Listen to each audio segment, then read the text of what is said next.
We're giving up our paycheck for the community of Worcester, where we live. I'm not walking away.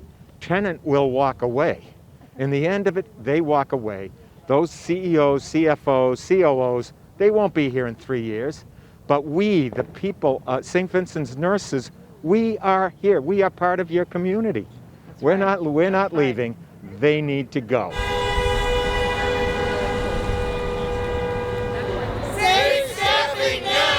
Safe staffing now! Safe staffing now! Safe staffing now! Safe staffing now! Safe staffing now!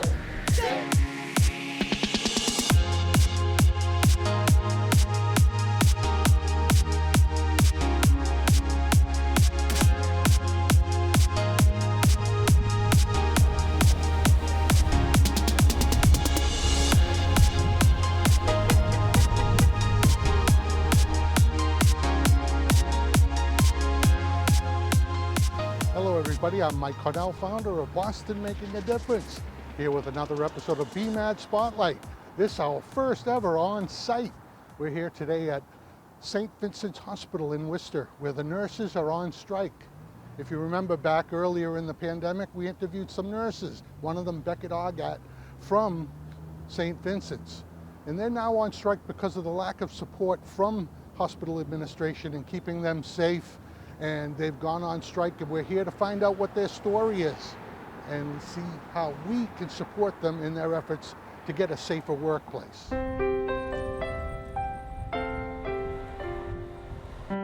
Tell me, why are you striking? We're striking for safe patient staffing. We've had a problem with staffing in this hospital for a very long time. We've filed over 600 unsafe staffing forms, and it's gone unnoticed and unresponded to by Tenet Healthcare. Wow. And why is that? You think they're just not paying attention, or they don't understand what it's like to be a nurse? I think that they don't understand what it's like, but I also think that a lot of the people who are in the higher positions have never worked in the healthcare field, and they put profit over patient. I'm striking for my patients and my community, but I'm also striking for the younger nurses that are going to come after me. I've been a nurse for an awfully long time, and we have younger nurses working that need better working conditions. And that's one of my main reasons for striking. Because it's the only way I know to get Tenet to pay attention to the fact we need safe staffing. And we knew that it was going to be a problem after question one. We lost that for the ratios. Yes. So we had a feeling that it was going to get worse, and it did. It got drastically worse. Oh, wow. And I work on psych, on a psychiatric unit. Oh, wow. And I'll tell you, the main reasons patients come to us is so we have time to talk to them. And when you can't, it's not only just bad care, but it gets unsafe. Well, we do all the processing of the instruments for the operating room, and we work very closely with the technicians in the operating room and the nurses in the operating room as well on a daily basis. And, I see their struggles, and, we're here to help them as best we can. Why are you as a person striking? As a person striking, well, I'm striking because as a person first, as I care about my fellow human beings. I went into nursing to take care of people who are sick, debilitated, or on the mend from surgeries. And what has happened over the years since I've been here is we were a diocesan hospital back when I joined in '77, and we were finally bought out by a for-profit company called Orenda Healthcare, who quickly sold us to Tenet Healthcare in 1998-99. It was at that time we knew that we needed to unionize because we were for-profit now, and we were concerned about being outsourced as a profession. Mm-hmm. Right. So that's my background in non-profit, a diocesan hospital to a for-profit, and what I've seen over the past 30 years, well, 25 years, the deterioration in healthcare when you deal with for-profit. And Right. we got to this point here now where in a pandemic they furloughed us, and when we needed all hands on deck, and the floor nurses were literally going home crying, coming in crying, because they could not take care of the patients who were such high acuity that couldn't even get into the ICU beds. So that's why we're out here on strike now, is for better safe staffing at St. Vincent's, and that's why I'm here. I'm striking for my patients, for my community, for myself as a nurse. Safe staffing, or lack thereof, has been an issue for a long time. Tenant has the means to fix it. There is a solution. Let's get it done so that our patients deserve better.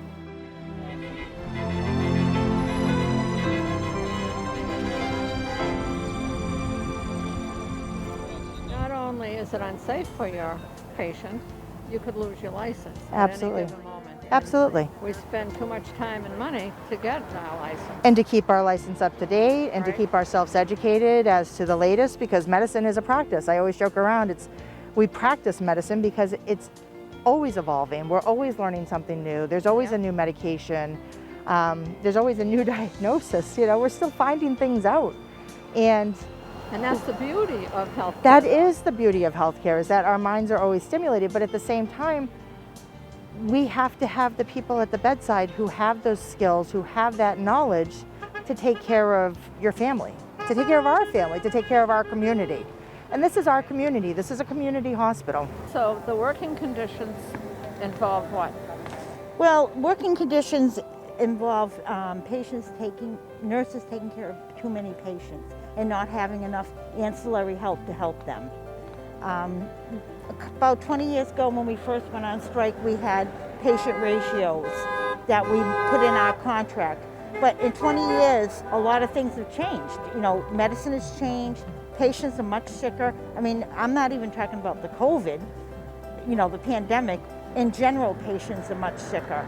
Patients years ago that used to be in the ICU are now on a regular floor. We don't put them in the ICU anymore. You know, the workload has gotten much heavier, and you can't, you know, like I say, you can't do it all. You know, these girls need to have secretaries to answer phones. They need to have nurses' aides to work with them, but they don't have enough hands on deck to help them. On the general need good floor, care. are they with sitters?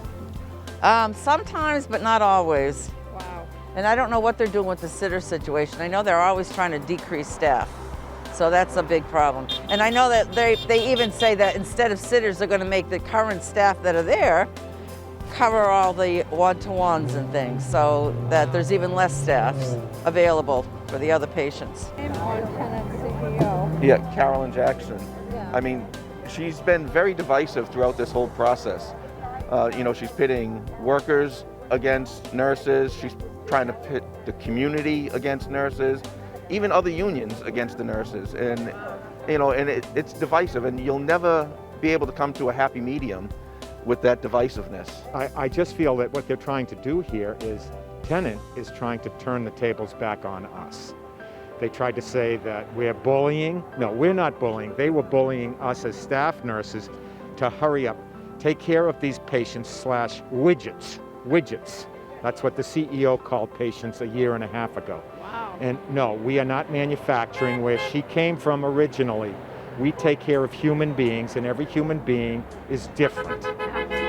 Absolutely. Just like you and I are. That's correct, yes. Yeah. It's been good. It's been a positive experience as far as the, you know, feeling more engaged with the community. I feel really empowered to be able to, you know, kind of take a stand for myself. It seems like a rare opportunity. But I miss my patients. I want to get back to doing what I love, but I won't do that until, you know, there's safer staffing. Yeah, it's. Safe staffing now! Safe staffing now! Safe staffing now! Safe staffing now! Safe This is a community hospital means a lot. I worked in a community hospital, and we were there for them. Yeah. But not only in the hospital, and I don't know if this happens to you, you'd be walking down the street, and the patient that you had 3 days before will come up and say, "You took such good care of me." I got stalked in Walmart. I remember being really uncomfortable that this couple were stalking me. And I kind of noticed them, and I saw them following me aisle to aisle and then kind of looking at me weird. And eventually the wife came up and she's like, "You were my nurse." And she's like, "And I just want to let you know, and it was good news. I don't want to give out her story, but it was a sad circumstance that she ended up being with me that night in the emergency room." And I sat and I got teary-eyed because unfortunately I've gone through that experience. And now she was having a positive outcome, and she was so excited to see the nurse that had sat with her during that to be able to tell her the positive news. So I got hugged by a husband and wife in Walmart because I'd been their nurse in the ER. It's those moments, yeah. Anything else, and that's what we do. But we need to have that time at the bedside with our patients to be able to take care of them, to be able to connect with them, to be able to have their trust, their respect. I mean, nursing is one of the most respected fields because of our caring nature, our nurturing nature. And if you're trying to force us to take more patients, we don't have that time. And the problem is that 2 minutes that you could use for that extra period is when you can catch something that could keep somebody from dying too. It's those little changes that the nurses at the bedside notice that stop things from just going down the hill or down the drain and getting worse. And we can notify the physicians, get people in there to help so that that patient doesn't die. I live in the city. I take care of a lot of people that I know, that come here, and I love my job. And actually, some of the things that we're fighting for don't affect me. They don't affect me like they affect the nurses that are working on these floors. I work in same-day surgery. It's a nice little area. It's kind of, I'm at the end of my career. Yeah, you're on that last train. I am. And I could easily stay home. I could easily not do this because I'm not going to get a lot of benefit myself personally, but the nurses out there need help. If I was out on those floors, I would want my fellow nurses fighting for me. So I have to fight for them.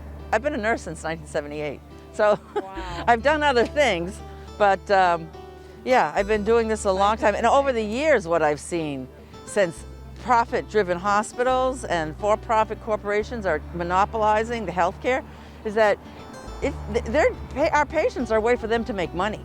And not paying staff is another way to make money. It has nothing to do with the care that we provide. I mean, there's a lot of euphemism around it, but basically we wouldn't be out here if the care we could give was what it should be. We here at St. Vincent's, the employees anyways, want to raise the bar. We want to be the best hospital in Central Mass. Unfortunately, Tenet is holding us back from reaching those standards. So this is the one way to do it. This is the one way to do it, that we raise the bar and we become the best community hospital in Central Massachusetts with the best nurses anyone could ever ask for, believe me.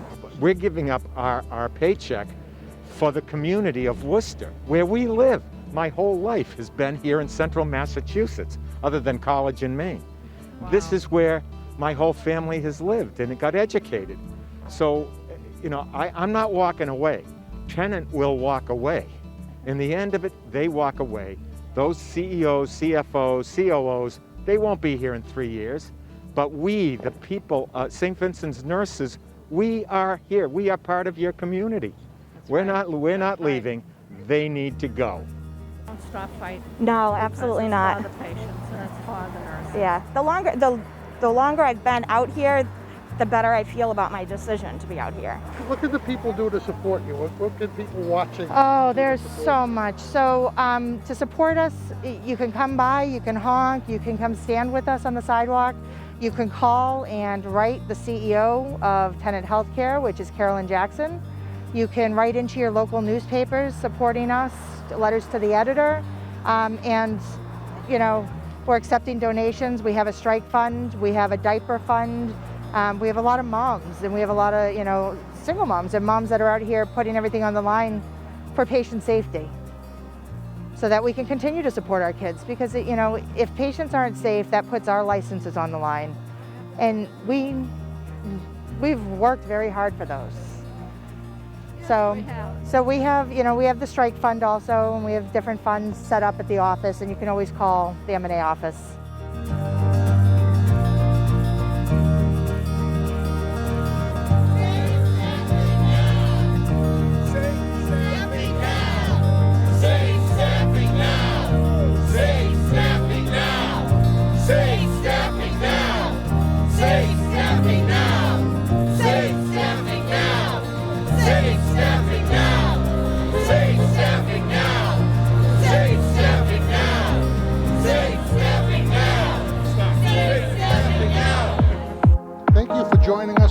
another episode of BMAD Spotlight. This has been an important episode.